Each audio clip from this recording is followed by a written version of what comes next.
Getty. Donald Trump and Angela Merkel in Washington. Chancellor Angela Merkel's government is pushing the idea as a way of avoiding punitive tariffs which are due to come into force on steel and aluminium imports on May 1 following an announcement by U.S. President, following his announcement of tough new duties on steel and aluminium earlier this year.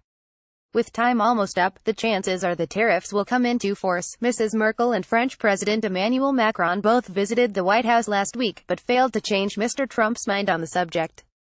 However, the German government has now come up with an idea of how the conflict could be resolved amicably by the US and the EU negotiating a significant reduction in the remaining industrial tariffs on a broad front.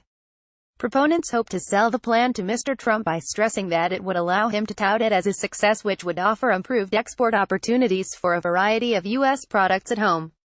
Getty. Mr. Trump is threatening to impose tariffs on imports of steel from the EU. TTIP light would be much better than a looming trade war and better than the status quo. Dennis Snower, president of the Kiel World Economy Institute. Despite skepticism from someone in the steel and aluminium industries, economists have praised the German government's push unanimously. The proposed tariff agreement would be a stripped-down version of the controversial Transatlantic Free Trade Agreement (TTIP), or TTIP light, as it is being referred.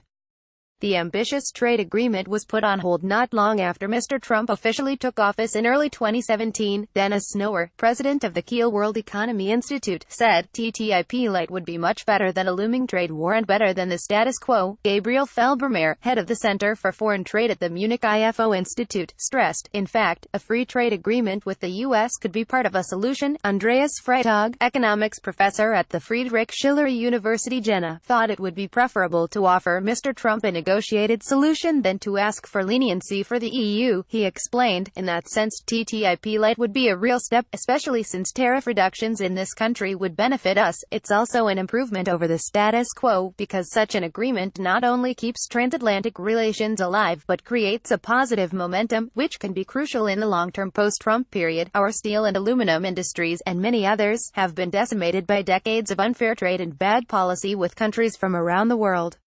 We must not let our country, companies and workers be taken advantage of any longer. We want free, fair and smart trade. Donald J.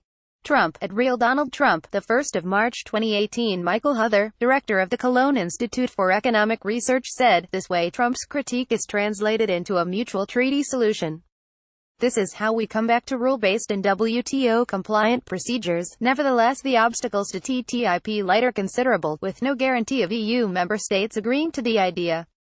SPD politician Rolf Mutzenich warned, this cannot lead to individual EU member states trying to find separate solutions. Meanwhile, Eric Schweizer, president of the Association of German Chambers of Industry and Commerce, DIHK, said that any special deals are not in the interest of German companies. Mrs. Merkel called Mr. Macron and British Prime Minister Theresa May after returning from Washington this weekend, with government spokesman Stefan Seibert saying, all three had agreed that the EU was ready to defend its interests in the multilateral trade order. Additional reporting by Monica Pallenberg.